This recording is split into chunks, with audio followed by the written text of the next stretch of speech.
Pemirsa, serangkaian peringatan hari ulang tahun ke-17 Ormas Baladika DPC Baladika Kabupaten Bangli menggelar bakti sosial di kawasan Purejati, Kintamani, Bangli. Kegiatan tersebut diisi aksi bersih-bersih, penanaman pohon, dan penebaran bibit ikan.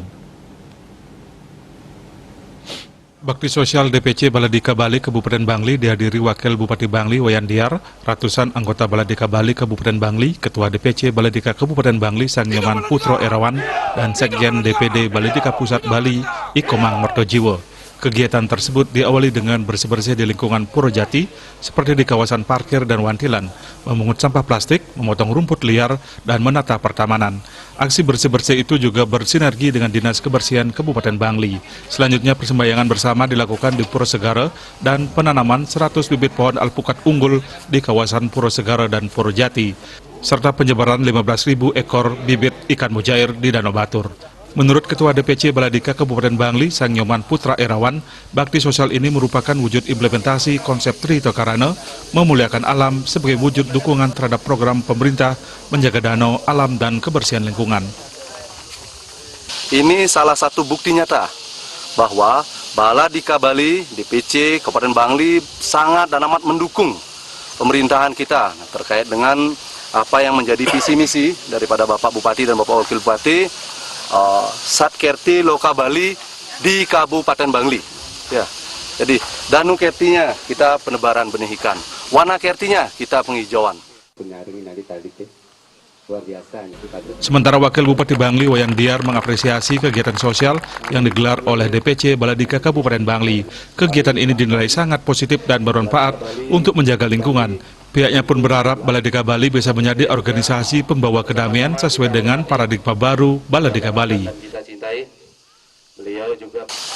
Memang saya berharap bagi teman-teman Baladika ini untuk bersama-sama menyatu padu menjadi satu kesatuan terintegrasi dengan pemerintah Kabupaten Bangli.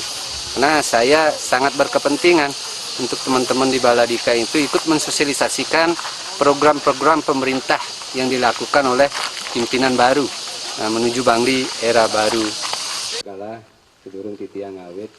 Sementara Sekretaris Jenderal DPD Baladika Bali, Ikomang Mertojiwo mengatakan semua kegiatan serangkaian peringatan hari ulang tahun DPD Baladika Bali dirancang untuk mengimplementasikan Trito Karana. Selain bakti kepada alam, juga kegiatan pembagian sembako dan tentunya kegiatan spiritual persembahyangan bersama. Di usia 17 tahun, Baladika Bali mengubah paradigma menjadi organisasi yang damai dengan tagline Anggunggah Santi yang bermakna Baladika Bali hadir untuk membawa kedamaian. Baladika Bali berkomitmen untuk bersama-sama menjaga kondusivitas dan kedamaian di Bali. Untuk berkomitmen menjaga, mengawal, di mana ada anggota Baladika Bali, di situ akan tercipta kedamaian. Nah, tentunya untuk menciptakan kedamaian, Anggunggah Santi tersebut dibutuhkan implementasi yang nyata. Nah, hari ini kita buktikan bersama, kami merayakan Prahut Baladika Bali yang ke-17 dengan gerakan penanaman pohon, penebaran benih ikan, juga bersih-bersih lingkungan. Akan kita lanjutkan kontinunya nanti dengan penyebaran pembagian sembako yang akan dilakukan dikawal oleh kita di DPC Kabupaten Bangli. Komang Mertojiwo menegaskan bahwa Baladika Bali juga bersifat terbuka dan tidak berafiliasi dengan partai politik manapun, namun ada di semua partai politik. Keberadaan Ormas Baladika Bali diharapkan bisa membantu masyarakat dan mendukung program-program pemerintah ke depannya. Riasa Bali TV.